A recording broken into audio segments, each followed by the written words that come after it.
à qui les hommes cachent leur visage. Il était méprisé et nous ne l'estimions pas. Nous l'estimons frappé, soumis par Dieu et affligé, mais il fut perçu pour nos transgressions. Il a été écrasé pour nos iniquités. Dessus, la coffre nous a apporté la paix. D'accord. Nous aimons donc demander aux gens si cela ressemble à quelqu'un dans l'histoire. Fitness, je connais la réponse que tu veux. Eh bien, quelle réponse pensez-vous? Je sais que la réponse que vous voulez n'est pas nécessairement la réponse que vous entendrez de tout le monde et que vous acceptez simplement de ne pas être d'accord, je suppose. Nous sommes aussi la description, le peuple juif que Ésaïe mention. Savez-vous que c'est problématique parce que dans Ésaïe, il nous dit qu'Israël est une nation qui n'écoute pas Dieu et que le prophète condamne en fait Israël et puis il dit qu'Israël va être le Messie. Donc ce n'est pas vraiment le cas. Nous croyons qu'il y a un Messie qui remplit les deux rôles, qui vient monter sur un âne qui est basse et humble, qui souffre et meurt, puis il y a un autre qui revient et règne et gouverne comme un roi. Nous n'apprenons pas assez dans nos écoles, car c'est très profond et les choses peuvent être mal interprétées. Donc nous ne nous apprenons pas Tanaoul et Talmud, nous appellerons Tarshibalp. Donc si je veux entrer dans toi, Shire, ce que tu appelles Isaïa, je vais chez mon rébé et je me demande de me l'enseigner comme tout ce que je ne comprends pas et je me demande de me l'enseigner. Mais des choses que je n'ai pas enseignées à l'école parce qu'on m'a dit que c'était profond à comprendre, je veux certainement juste lire des textes et aimer. Il s'agit d'un dialogue interjuif. Ce n'est pas de l'extérieur du judaïsme. Saviez-vous que Jésus défendait la foi depuis le judaïsme? Pas de l'extérieur, de l'intérieur. Il disputait contre les rabbins que les traditions des hommes sont supérieures à la loi de Moïse. Et c'est ce qu'il mettait plus haut. Et nous voyons ainsi dans cette prophétie que beaucoup de rabbins considèrent aussi cette prophétie messianique de Mashiach ben David, le Messiach ben Yosef. Et c'est en cela que nous mettons notre foi. Ainsi, Yeshua, quiconque met sa foi en lui a le pardon des péchés, se réunit avec Dieu et à la vie éternelle et fait de son mieux pour vivre un mode de vie juste.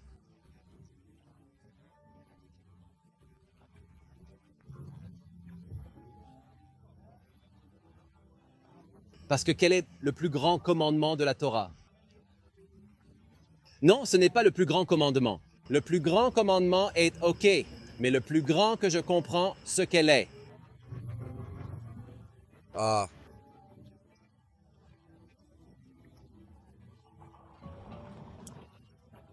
Je pense que Dieu veut que nos cœurs soient avec lui avant tout.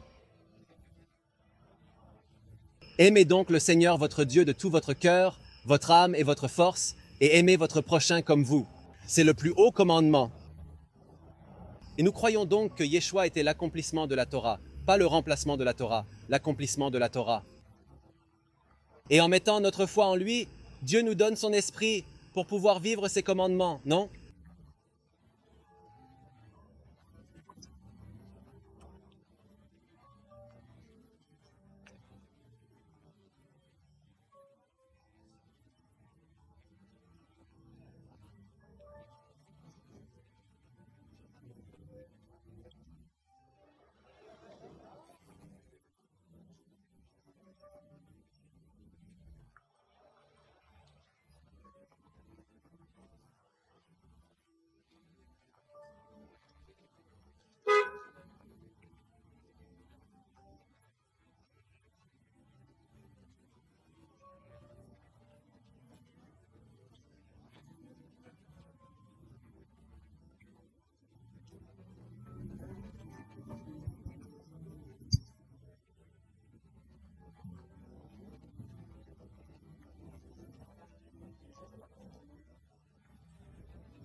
Notre Torah nous enseigne que si nous suivons la Bible, nous avons toutes les bénédictions.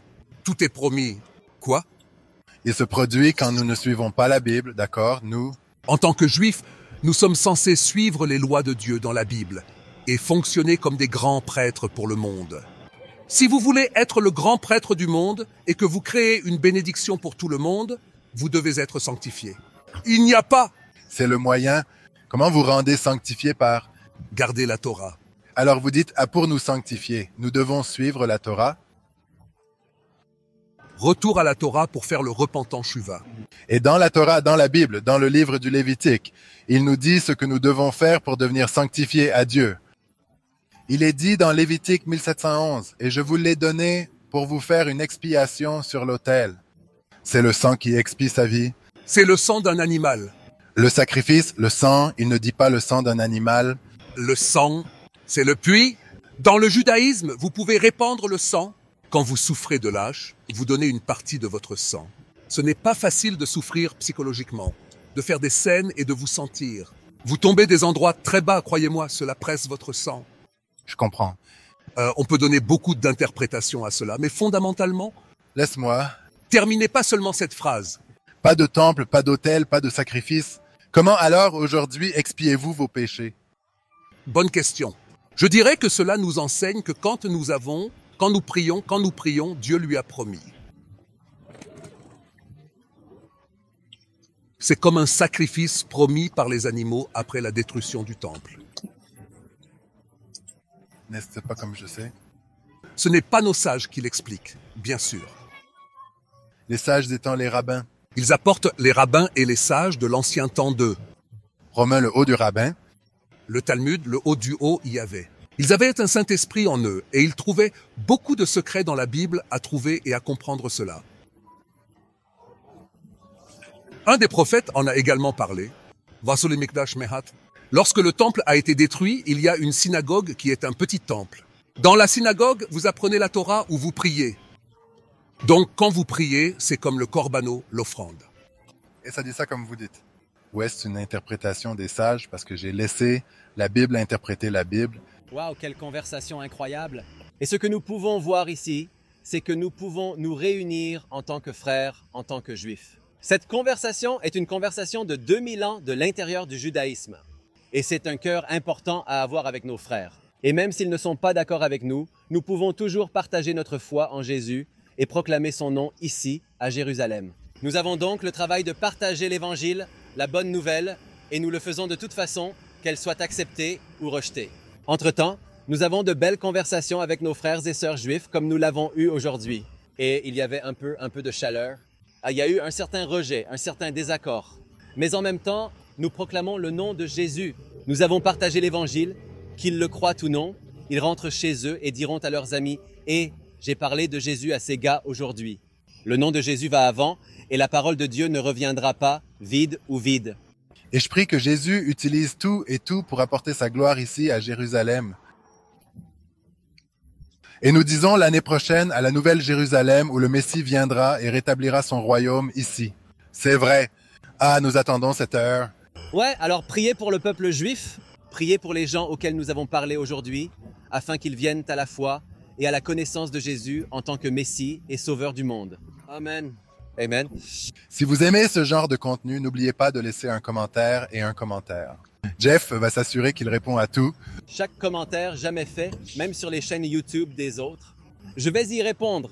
Quoi qu'il en soit, les gars, j'espère que vous apprécierez ça. Que Dieu bénisse. Prends soin. Vous croyez en Jésus?